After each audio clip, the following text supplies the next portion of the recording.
Bem-vindo ao PQU Podcast, o podcast para psiquiatras em formação. O nosso objetivo continua o mesmo: divulgar dados, informações e comentários que possam de alguma maneira contribuir na sua formação e auxiliar na sua prática clínica. Aqui é evidência com opinião. Eu sou Luiz Alberto Etten e é uma satisfação tê-lo como ouvinte. O estudo que identificou o primeiro antidepressivo, a imipramina, foi realizado por um psiquiatra suíço, Roland Kuhn, à época com 43 anos, que trabalhava em um hospital psiquiátrico de 700 leitos, localizado na pequena e remota Münsterlingen, às margens do lago de Constança, na fronteira com a Alemanha. Para se ter uma ideia de como é pequenina, o censo de 2016 contabilizou 3.300 habitantes. Isso tudo parece tão improvável, não é? E ainda mais se considerarmos que a formação dele, do Roland Kuhn, era em psiquiatria psicodinâmica e o seu maior interesse, a psicanálise existencial. Mas é lógico que tem uma explicação. A coisa toda começa com o entusiasmo provocado pela descoberta, em 1952, da clorpromazina, que contagiou Roland Kuhn. Ele e outros tantos psiquiatras como ele, que trabalhavam em clínicas e hospitais da Europa, testavam compostos com estrutura química semelhante à da clorpromazina, em busca de efeitos antipsicóticos similares. Em parceria com os pesquisadores do laboratório Geigy, Kuhn testou um bom número deles, nenhum dos quais demonstrou o efeito desejado em pacientes com esquizofrenia. Diferentemente de outros psiquiatras, entretanto, Kuhn acreditava que para uma avaliação ampla do potencial de um novo psicotrópico, ele deveria ser testado em grande variedade de pacientes. E ele observou que um deles, o G22355, provocou excitação em alguns pacientes e aliviou a depressão dos que tinham esquizofrenia e sintomas depressivos pronunciados. Foram essas observações que o encorajaram, com o apoio da Geigy, a estudar mais sistematicamente os efeitos antidepressivos do G22355, depois renomeado imipramina, a partir do início de 1956.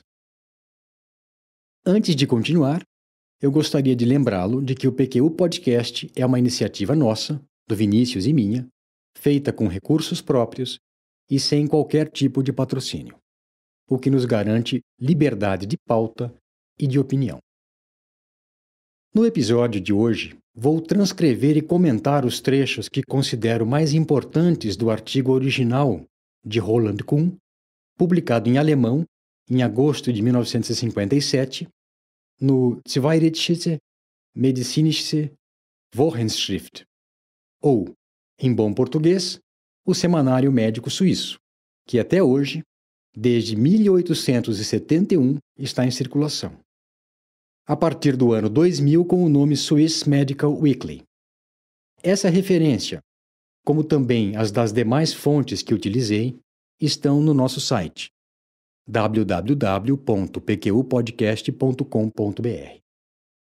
Neste primeiro artigo, Kuhn descreve, ao mesmo tempo com abrangência e acurácia, praticamente todas as informações essenciais sobre a imipramina, incluindo seu efeito clínico, o tipo de depressão que responde melhor, seu lento início de ação e os efeitos colaterais. Roland Kuhn não utilizava escalas de avaliação. Valia-se da observação clínica sistemática, minuciosa e frequente, diária e algumas vezes mais de uma vez por dia, dos seus pacientes e dos comentários da equipe de enfermagem. Na introdução, Roland Kuhn discorre sobre a falta de tratamentos satisfatórios para a depressão, destacando que o ECT tinha efeito terapêutico transitório em casos de depressão endógena e que a psicoterapia para casos de depressão reativa era, abre aspas, tediosa, difícil e nem sempre eficaz, fecha aspas. Também lembra que não havia medicamentos recomendados para o tratamento de depressão, que anfetaminas já haviam sido utilizadas com efeito insignificante e, na melhor das hipóteses, transitório. Além disso, lembra que com esses compostos havia o problema de abuso e dependência.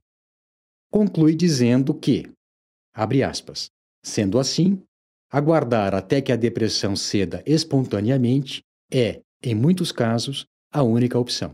Fecha aspas. Na sequência, Kuhn assinala que a pesquisa de tratamentos melhores para a depressão esbarra no que ele chamou problemas básicos significativos. O primeiro deles era a questão do diagnóstico, a diferenciação entre os diversos tipos de depressão, de base orgânica, endógenas, reativas e psicogênicas. Outro problema seria a impossibilidade de se induzir experimentalmente quadros depressivos e, como consequência, a necessidade de se ter que realizar todos os estudos clínicos com seres humanos. Além disso, o curso natural do transtorno, a influência de fatores ambientais e dos relacionamentos interpessoais deveriam ser levados em consideração. Nesse artigo, a análise foi baseada em 40 pacientes com depressão que responderam bem ao G22355, em doses orais de 75 a 150 mg por dia, que, se não se mostrassem suficientes, foram aumentadas para 200 a 250 mg por dia. Eu traduzi livremente os 2 parágrafos dessa publicação que contém a essência da descoberta do efeito do G22355 sobre episódios depressivos. Abre aspas. A expressão facial perde a rigidez e as habilidades expressivas ressurgem. Os pacientes se tornam mais cheios de vida. A voz sussurrada ganha força e fica mais audível. Os pacientes ficam mais comunicativos e não se escutam mais lamentos e choramingos. Se o paciente estivesse triste, impertinente e irritadiço, ele se tornava amistoso, disposto e receptivo. As queixas hipocondríacas e neurastênicas não eram mais dominantes ou simplesmente deixavam de existir. Os pacientes que tinham muita dificuldade para se levantar de manhã passaram a sair da cama cedo por iniciativa própria. Passaram também a interagir mais com as pessoas, iniciar conversas, participar mais do dia a dia da clínica, escrever cartas e recuperaram o interesse pelos assuntos da família. Começaram a trabalhar espontaneamente, finalizavam seu trabalho e a lentidão de suas vidas foi substituída por vitalidade normal. Seu humor e comportamento pareciam equilibrados. Em muitas ocasiões, os familiares ficaram fascinados e diziam ao médico que há muito tempo o paciente não ficava em tão boa condição. Fecha aspas. E ele continua. Abre aspas. Na maior parte das vezes, os pacientes notavam a melhora, relatavam-na, ficavam, claro, muito contentes com ela e falavam sobre a cura milagrosa. Os sentimentos de peso, cansaço, fraqueza, depressão, tensão interior, rigidez e inquietação desapareciam. Os pacientes sentiam-se livres de novo, não mais com a inibição dos pensamentos e das atividades que sentiam. O humor deprimido, o desespero e a insegurança davam lugar ao humor neutro ou algo animado pelo sentimento de estar melhorando e recuperando a disposição. Sentimento de culpa e delírios de ruína simplesmente desapareceram ou perderam a importância afetiva que tinham. Aconteceu, inclusive, de sumirem abruptamente as claras intenções suicidas de um paciente. O mau humor matinal e as flutuações diárias da depressão não eram mais observadas. Se o paciente estivesse inapetente, o apetite voltava. Fecha aspas. O artigo segue com informações sobre o início de ação. Abre aspas. Em alguns pacientes, a melhora do estado depressivo ocorreu depois de 2 a 3 dias de tratamento. O mais comum, entretanto, é que a melhora ocorresse somente depois de 1 a 4 semanas, algumas vezes depois de várias semanas. Fecha aspas. Sobre a proporção de pacientes que melhoraram, Kuhn escreveu, abre aspas, Nem todos os estados depressivos responderam ao G22355. Algumas vezes o composto não teve efeito algum. Com toda a cautela possível, eu estimo que de 1/5 a 1/4 dos casos não responderam ao tratamento. Em 25 a 50% se obteve remissão completa. Nos casos restantes, ele proporcionou melhora significativa, mas não remissão completa. Fecha aspas. O comentário dele sobre risco de suicídio. Abre aspas. Se a melhora ocorre lentamente, os perigos são semelhantes aos que se observa durante a evolução natural de depressão. A ocorrência de tentativas de suicídio aumenta com o decréscimo das inibições. E, especialmente, o autor enfatiza o tipo de depressão que melhorava com o G22355. Abre aspas. Com base em nossa experiência, reconhecemos um padrão que sugere que o medicamento seja particularmente benéfico nos pacientes com depressão endógena típica, incluindo os casos de depressão na menopausa. Fecha aspas. Embora tenha feito essa afirmação, Kuhn reconheceu que alguns casos de depressão reativa também melhoraram, admitindo, no entanto, que era mais difícil prever a resposta terapêutica nesses pacientes. No resto do artigo, Kuhn sumariza suas avaliações dos efeitos do G22355 em pacientes com depressão e transtornos comórbidos, epilepsia, esquizofrenia e atrofia cerebral, e com esquizofrenia pura, nos quais os efeitos benéficos, quando ocorriam, eram pequenos.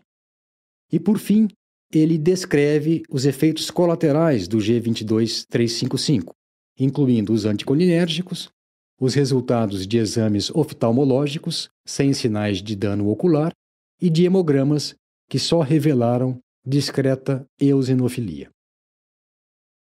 Em 1958, Kuhn publicou no American Journal of Psychiatry outro artigo intitulado O tratamento dos estados depressivos com o G22355, entre parênteses, cloridrato de imipramina, no qual ele complementa as informações dadas no artigo original, se valendo agora de amostra de 500 pacientes que ele havia tratado em um período de 3 anos. Neste artigo, ele ressalta as propriedades antidepressivas do composto, admite que seu modo de ação é completamente desconhecido, que ele é capaz de induzir mania em pacientes predispostos, apesar de não ser euforizante nem de causar dependência. Sobre a resposta ao tratamento, ele escreve o seguinte, complementando o que havia dito no primeiro artigo. Abre aspas. Não infrequentemente, a cura era completa e os pacientes e seus familiares comentaram que não haviam estado tão bem por tanto tempo. Frequentemente se observava que a depressão perceptível havia sido precedida por longa fase prodrômica com perturbações leves, que dificilmente pareciam patológicas na ocasião, e somente olhando para trás, depois da cura, foi visto que já era parte da doença. Fecha aspas. Na sequência, ele escreve que os efeitos colaterais foram relativamente leves, que não viu nenhuma complicação séria mesmo em pacientes que tomaram a medicação por 2 anos sem interrupção. Os efeitos colaterais mais comuns foram boca seca, taquicardia e sudorese. No início do tratamento podia ocorrer eritema transitório. Em pacientes com tendência à constipação intestinal, ela se intensificou com a imipramina. Os efeitos mais raramente observados, em geral nos primeiros dias de tratamento, foram agitação, parestesias, dores no peito e dor de cabeça. Eu achei interessante que nesse segundo artigo ele chamou atenção para um cuidado com a posologia. Abre aspas. Particularmente em pacientes muito jovens e adolescentes com sintomas de labilidade neurovegetativa e em pacientes idosos com problemas vasculares, estariam indicadas doses mais baixas, não maiores do que 20 a 30 mg por dia. Com relação às indicações, depois de enfatizar que a mais precisa era depressão endógena com características melancólicas, frequentemente acompanhada de delírios e impulsos suicidas, Kuhn escreve, abre aspas, vimos excelentes resultados com o cloridrato de imipramina em muitos casos de depressão reativa. Nos casos de depressão em que predominavam problemas neuróticos mais difíceis, observamos que o efeito do composto não se manifestava enquanto eles não fossem abordados em alguma extensão pela psicoterapia.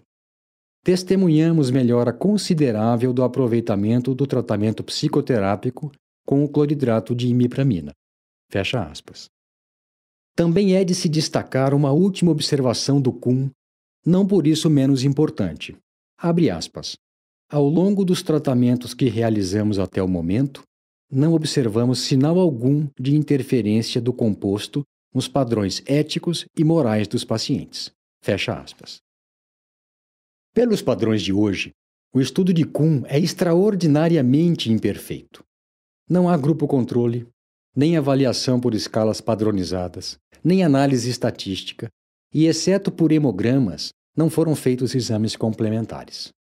Também é de se notar que ele fez a descrição do efeito antidepressivo da imipramina somente nos pacientes que responderam bem. Mesmo assim, não se pode negar que ele colaborou para o advento de uma revolução científica, a descoberta de um medicamento com efeitos antidepressivos, com impacto enorme no tratamento da depressão e no desenvolvimento de outros antidepressivos. É de se destacar, na história do descobrimento das propriedades antidepressivas da imipramina, a mente aberta, a visão abrangente e a observação clínica cuidadosa feita em centenas de pacientes com depressão e outros transtornos mentais, que permitiram que ele escrevesse em detalhe, logo no primeiro artigo, a maioria das informações essenciais sobre a imipramina. Roland Kuhn era o homem certo, no lugar certo quando surgiu a oportunidade de se avaliar o efeito terapêutico de novos compostos similares à clorpromazina. Existe um bastidor curioso e desconcertante nessa história toda, revelado por Roland Kuhn em entrevista a David Healy, publicada no segundo volume do livro The Psychopharmacologists, que nos faz pensar que tudo poderia ter sido diferente. Abre aspas. Em janeiro de 1956, eu constatei o efeito antidepressivo do composto e comuniquei a Geig. Com base no meu relato, o laboratório enviou o composto para 10 outras clínicas suíças, das quais 6 deram um retorno. Todas disseram que ele era inútil. Com isso, a Geig comunicou que não iria mais prosseguir nessa linha de estudos. Mas então, aconteceu que um acionista muito influente na Geig, tido como uma eminência parda nas decisões da empresa, estava com uma parente com depressão e escutara sobre algo que poderia lhe ser útil.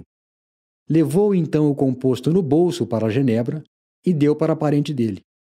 Depois de 5 dias ela estava curada.